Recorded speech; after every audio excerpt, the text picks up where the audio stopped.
अगला सवाल शुभम का है। वो पूछते हैं what are some must prepare topics for dot net interviews in 2022। यानी कि 2022 या 2022 में डॉटनेट के कौन से ऐसे टॉपिक्स हैं जो कि मस्ट प्रिपेयर हैं, यानी कि सबसे ज़रूरी हैं इंटरव्यूज़ देने के लिए। ये वैसे क्वेश्चन मेरे से काफ़ी पहले शुभम ने पूछा था, आई थिंक जनवरी में ही पूछा था, क्योंकि 2022 स्टार्ट किए हुए स्टार्ट हुए अब 4 महीने हो चुके हैं।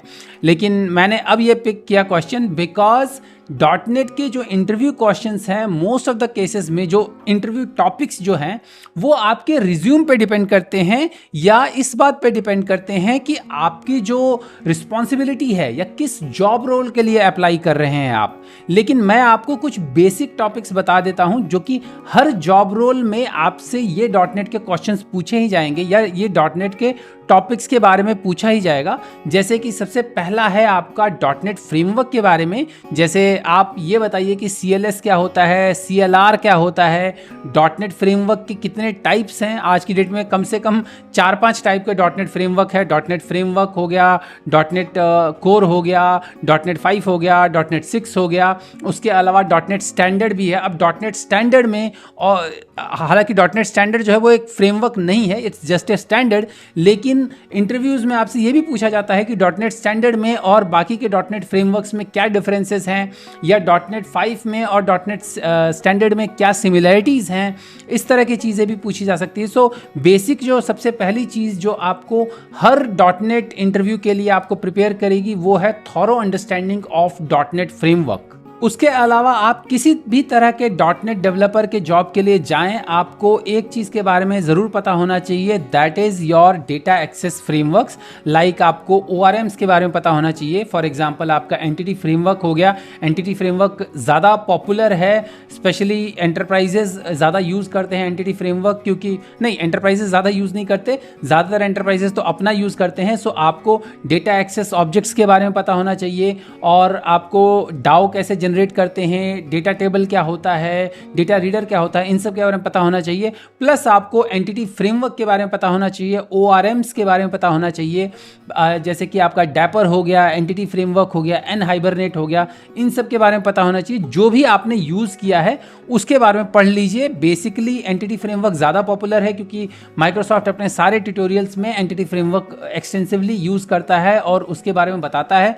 सो आप एंटिटी फ्रेमवर्क को अगर कर लें, अच्छे से समझ लें कि क्या होता है एंटिटी फ्रेमवर्क, ORM क्या होता है और उसको कैसे यूज़ करते हैं, तो ये भी एक अच्छा टॉपिक है जो कि आपको जानना चाहिए। इसके अलावा यदि आप UI डेवलपमेंट के साइड में जाएंगे या वेब डेवलपमेंट के साइड में जाएंगे तो आपसे डिफरेंट UI फ्रेमवर्क्स के बारे में पूछा जा सकता है और उनके डिफरेंसेस के बारे में आपको पता होना चाहिए यदि आपने उन सब में काम किया हो तो। यदि सब में काम नहीं किया तो जिसमें आपने काम किया है उसके सारे फीचर्स के बारे में पता होना चाहिए। जैसे most of the web UI frameworks जो हैं, जो डॉटनेट के हैं, वो हैं आपके web forms, ASP.NET MVC, ASP.NET Core MVC, ASP.NET Razor application, ASP.NET Blazor application, या मतलब नॉर्मल Blazor एप्लीकेशन हो गया। सो ये आपके UI फ्रेमवर्क्स के बारे में भी आपको पता होना चाहिए। टिपिकली 2022 में अगर हम बात करें या इन फ्यूचर बात करें तो ये सारे आपको, सारे में से जिस भी UI फ्रेमवर्क में आपने काम किया हुआ है उसके बारे में पता होना चाहिए, या करंट जो UI फ्रेमवर्क अभी चल रहा है जैसे Blazor और MVC बहुत ज़्यादा जो है वो यूज़ होता है कंपनीज़ में। तो इन दोनों के बारे में आपको पता होना चाहिए। किसी एक के बारे में पता हो तो भी चलेगा, बट आपको डिफरेंसेस दोनों के बारे में थोड़ा बहुत पता होना चाहिए। इसके अलावा यदि आप 5 साल से ऊपर एक्सपीरियंस वाले हैं तो उस केस में आपको ये भी पता होना चाहिए कि डिपेंडेंसी इंजेक्शन क्या होता है, पेज वर्कफ्लो कैसे काम करता है, मिडिल लेयर क्या होता है, स्पेशली डॉटनेट कोर में मिडिल लेयर क्या होता है, आप मिडिल टियर कैसे ऐड करते हैं, मिडिल वेयर कैसे, या मिडिल लेयर मिडिल वेयर इसी तरीके कुछ होता है, और एग्जैक्ट टर्म मैं भूल गया।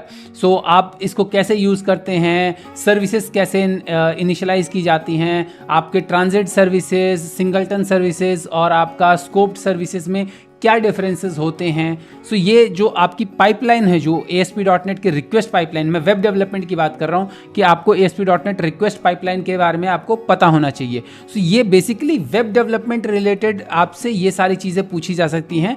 अगर आप इन जनरल .NET की बात करें तो आपसे डिपेंडेंसी इंजेक्शन के बारे में पूछा जा सकता है, आपसे सॉलिड प्रिंसिपल्स के बारे में पूछा जा सकता है, स्पेशली सॉलिड प्रिंसिपल कैसे इंप्लीमेंट करते हैं आपका .NET में, उसके बारे में आपसे पूछा जा सकता है, और प्रोबेबली आपसे डिज़ाइन पैटर्न्स के बारे में भी पूछा जा सकता है। सो शुभम, ये कुछ टॉपिक्स हैं जिनके बारे में आपको हमेशा तैयारी करके रखनी चाहिए अगर आप एक .NET डेवलपर का इंटरव्यू देने जा रहे हैं। चाहे आप किसी भी तरह के .NET डेवलपर का इंटरव्यू देने जाएं, यानी कि चाहे आप विंडोज़ एप्लीकेशन डेवलपर का इंटरव्यू देने जाएं, चाहे आप वेब एप्लीकेशन डेवलपर का इंटरव्यू देने जाएं, चाहे आप मोबाइल एप्लीकेशन डेवलपर का इंटरव्यू देने जाएं, किसी भी तरह के .NEट डेवलपर के इंटरव्यू देने जाने के लिए आपको इन कुछ बेसिक्स टॉपिक्स की तैयारी ज़रूर करके जाने चाहिए। उम्मीद करता हूं आपको मेरे ये जवाब पसंद आए होंगे। यदि आपको मेरे ये जवाब पसंद आए हैं तो हमेशा की तरह वही गुजारिश है आपसे कि इस वीडियो को लाइक कीजिए, मेरे चैनल को सब्सक्राइब कीजिए और जितना हो सके इस वीडियो को सबके साथ शेयर कीजिए। तो जल्द ही मिलते हैं मेरे अगले वीडियो में, तब तक के लिए अपना ख्याल रखिएगा। नमस्कार।